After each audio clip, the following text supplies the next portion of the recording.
tlangvalten nupuyatana an enruk thin nula tele nula te pon pasalatana an enruk thin tlangvalte apartuna ilongai thaleng o he kan YouTube channel hi min lo subscribe sakanga share na nen min lo pui ve don nia nulaten an pasalatana an en thin tlangval apani na chuan an chung kwate amangayem abiak dana zana lan tir thinem ti hi ani in chung kwa ezong tuber ni mala inule ipa inaute ibiak dan kha ifim khurangai hle ti hriat athang nule pa te rok thin ule naw chung khat line te po bengai lo lengai lo le an ching deuh ini chuan nulaten an pasalatan an ti ruriau ti ilo hredon nia tlangwal lai chung te rok ching le phun chiar hrat lutuki mel tha po ni mala nulaten an it vak lawang che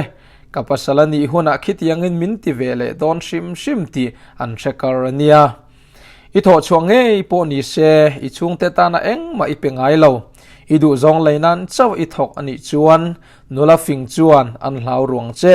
kan chung ko che dan himi ten min lo hrema lutuk ti thengil mia suang che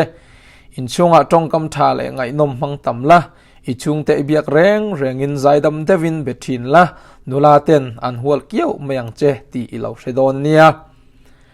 tangvalten nula an pasaltana an enruk thin pani na chuan thiang hlimna lam an endu zek ania itaksa le ithom no chunal via win thiang hlim ma se inin chung le bungbel te afai lo chuan tangvalte mita atlung zo thin lo chuat bal le bedroom rim chia te ina chuan tlangwal an leng rei theilova arukin an ngai nep cheti ilo hram donania itaksa nge po khan tak lutuk ni lovin make up le noi sen tal noi thin la ithom no po bal lo theang berin isufai rang donia nulat lai in bol that chalutuk chu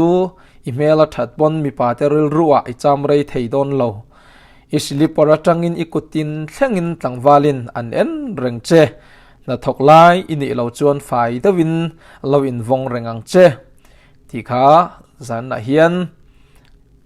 karon share du cheu chu ania nakina kanron chunzom leang ipasal tur la inupui tur mi ten